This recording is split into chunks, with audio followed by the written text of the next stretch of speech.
Hi friends, welcome back to Aqua Clinic Plus. My name is Shiv-Kumar. Healthy family, happy family. So ನಾವು happy ಆಗಿರಬೇಕು ಅಂದರೆ ನಮ್ಮ health ಚೆನ್ನಾಗಿರಬೇಕು. ನಮ್ಮ health ಚೆನ್ನಾಗಿರಬೇಕು ಅಂದರೆ ನಾವು ಕುಡಿಯೋ ನೀರು ಕೂಡ ಶುದ್ಧವಾಗಿರಬೇಕು, ಪ್ಯೂರ್ ಆಗಿರಬೇಕು, ಹೆಲ್ತಿ ಆಗಿರಬೇಕು.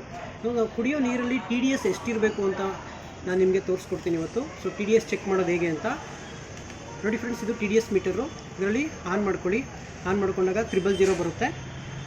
ಸೊ ಇದನ್ನು ಡಿಪ್ ಮಾಡಿ, ಒಂದು 10 ಸೆಕೆಂಡ್ಸ್ ಡಿಪ್ ಮಾಡಿ.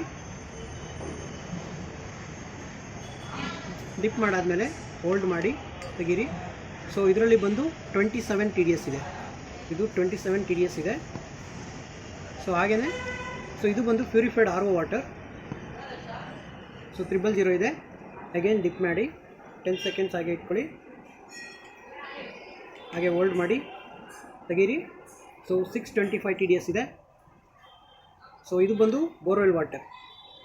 ಸೊ ನಿಮ್ಮ ವಾಟರ್ TDSನ ಚೆಕ್ ಮಾಡೋಕ್ಕೆ, pH ಲೆವೆಲ್ನ ಚೆಕ್ ಮಾಡೋಕ್ಕೆ, ಮೋರ್ ಇನ್ಫಾರ್ಮೇಷನ್ಗೆ ಮತ್ತು ಸೇಲ್ಸ್ ಆ್ಯಂಡ್ ಸರ್ವಿಸ್ಗೆ ನಮ್ಮ ನಂಬರ್ಗೆ ಕಾಲ್ ಮಾಡಿ. Thank you so much for watching this video. Bye.